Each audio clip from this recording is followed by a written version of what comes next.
teman-teman, perkenalkan nama saya Rafael Lubis dengan NIM 2433 dari kelas FITB dengan program studi agroteknologi dari Universitas Prima Indonesia. Pada video kali ini saya akan menjelaskan proses kelapa sawit dari hulu, yaitu penanaman dengan sistem kurap. Tunggu apa lagi, kita masuk videonya. Halo teman-teman, kembali lagi di video edukasi perkebunan kelapa sawit. Pada video kali ini kita akan membahas proses kelapa sawit dari sektor hulu, yaitu proses penanaman kelapa sawit modern dengan sistem kurap. Tahukah kalian, keberhasilan sebuah perkebunan kelapa sawit sangat ditentukan dari proses penanamannya. Jika penanaman dilakukan dengan benar, maka tanaman dapat tumbuh sehat, menghasilkan buah berkualitas, dan produktif hingga lebih dari 25 tahun. Dalam perkebunan modern, kegiatan penanaman dilakukan menggunakan sistem kurap, yaitu fast atau cepat, unggul, responsif, accountable, dan berkelanjutan. Sistem ini bertujuan agar seluruh pekerjaan menjadi lebih efektif, profesional, aman, dan tetap menjaga lingkungan. Nah, sekarang kita akan membahas tahapan penanaman kelapa sawit secara lengkap dan rinci. Yuk kita mulai. Tahap pertama adalah persiapan lahan atau land preparation. Sebelum bibit kelapa sawit ditanam, lahan harus dipersiapkan terlebih dahulu agar tanaman dapat tumbuh optimal dan tidak mengalami hambatan pertumbuhan. Kegiatan pertama yaitu pembersihan lahan, seperti bambu liar, kayu bekas, dan pohon tidak produktif dibersihkan agar area tanaman menjadi lebih terbuka dan mudah dikerjakan. Tujuannya adalah untuk mengurangi gulma, mempermudah aktivitas pekerja, dan menciptakan area tanam yang rapi. Setelah itu dilakukan pembuatan drainase. Drainase berfungsi untuk mengatur aliran air di area tersebut. Hal ini sangat penting karena genangan air dapat menyebabkan akar tanaman membusuk dan menghambat pertumbuhan tanaman. Kemudian dibuat jalan kebun agar kendaraan konvensional dapat masuk ke lokasi penanaman. Jalan ini digunakan untuk mengangkut bibit, pupuk, dan alat kerja. Pada lahan yang bergelombang, dilakukan perataan tanah karena penanaman lebih aman dan lebih mudah dilakukan. Dalam sistem kurap, tahap persiapan lahan dilakukan dengan alat berat seperti bulldozer dan eskavator agar pekerjaan lebih cepat dan efisien. Selain itu, pembukaan lahan dilakukan tanpa pembakaran untuk menjaga lingkungan dan kawasan konservasi tetap aman. Setelah lahan siap, tahap berikutnya adalah pengajiran.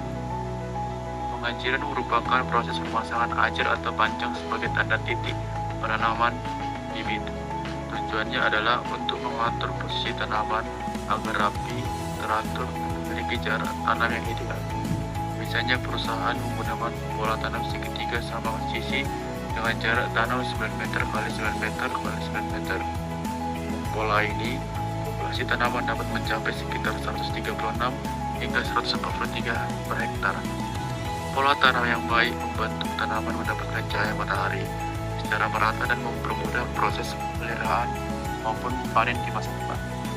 Pada sistem kurap, pengajaran dilakukan menggunakan alat ukur modern seperti meteran, kompas, bahkan GPS agar hasil lebih cepat dan akurat. Jika ditemukan kesalahan titik tanam, tim lapangan langsung melakukan perbaikan agar susunan tanaman tetap sesuai standar perusahaan. Tahap berikutnya yaitu pembuatan lubang tanam. Lubang tanam dibuat sesuai standar ukuran, misalnya panjangnya 60 cm dengan lebar 60 cm dan kedalaman 60 cm. Saat memulai lubang, tanah bagian atas dan tanah bagian bawah dipisahkan. Tanah bagian atas biasanya lebih subur sehingga nantinya digunakan kembali untuk menutup akar tanaman. Lubang tanam juga dibiarkan beberapa hari terkena sinar matahari. Tujuannya adalah untuk mengurangi organisme pengganggu dan dalam tanah, membantu memperbaiki kondisi tanah sebelum ditanam dalam sistem kurap. Pekerjaan dilakukan secara tim agar target pembuatan lubang selesai tepat waktu. Jika ditemukan tanah berbatu atau terlalu keras, pekerja langsung menggunakan alat tambahan agar pekerjaan tetap berjalan lancar. Kemudian masuk ke dalam bibit. Bibit merupakan faktor utama keberhasilan perkebunan kelapa sawit. Bibit yang digunakan harus berasal dari benih unggul dan bersertifikat agar menghasilkan tanaman yang sehat dan produktif. Ciri-ciri bibit unggul antara lain memiliki daun hijau segar, batang pokok akasia tidak terserang penyakit dan berumur sekitar 10 hingga 12 bulan. Bibit kemudian diangkut dari lokasi pembibitan menuju lapangan menggunakan kendaraan operasional. Saat pengangkutan, bibit tidak boleh ditumpuk terlalu banyak karena dapat merusak daun maupun polybag bibit. Juga harus terlindungi dari panas berlebihan agar tidak mengalami stres tanaman. Dalam sistem purap, distribusi bibit dilakukan tepat waktu agar kegiatan tanaman tidak terlambat. Bibit yang rusak atau abnormal langsung dipisahkan dan diganti dengan bibit yang sehat. Nah teman-teman, sekarang kita masuk ke tahap inti, yaitu proses penanaman. Langkah pertama adalah melepas polybag secara perlahan agar tanaman tidak rusak, terutama pada akar tanaman. Setelah itu, bibit dimasukkan dalam lubang tanam dengan posisi tegak lurus. Kemudian, tanah bagian atas dimasukkan terlebih dahulu karena memiliki unsur hara yang lebih baik. Tanah diberatkan secara perlahan agar tanaman berdiri kokoh, tetapi agar tetap dapat berkembang dengan baik. Setelah selesai, area di sekitar tanaman dibersihkan membentuk lingkaran yang disebut keringan. Keringan ini berfungsi untuk mempermudah pemupukan dan perawatan tanaman. Ada beberapa hal yang harus diperhatikan saat penanaman.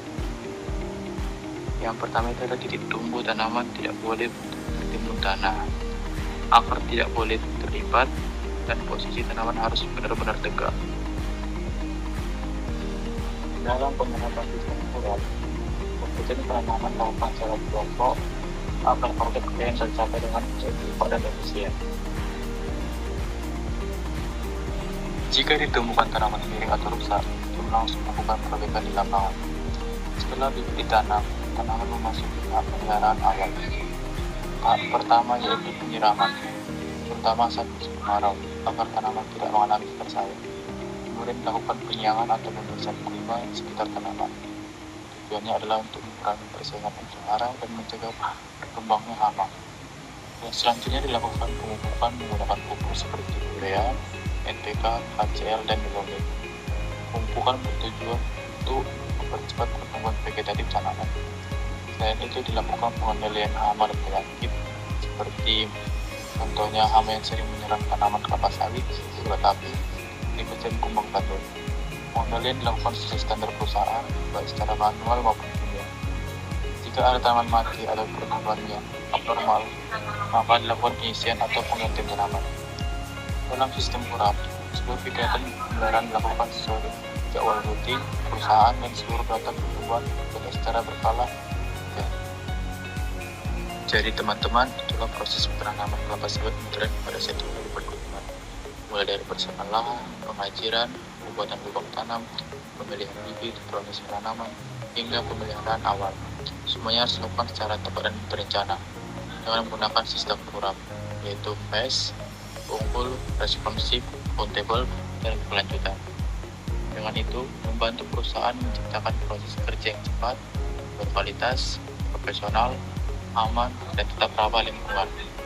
Dengan penanaman yang baik, tanaman kelapa sawit dapat tumbuh optimal dan menghasilkan produksi tinggi dalam jangka panjang. Terima kasih sudah menonton video ini. Semoga materi ini bermanfaat dan menambah wawasan kalian mengenai proses penanaman kelapa sawit. Sampai jumpa di video berikutnya. Bye-bye.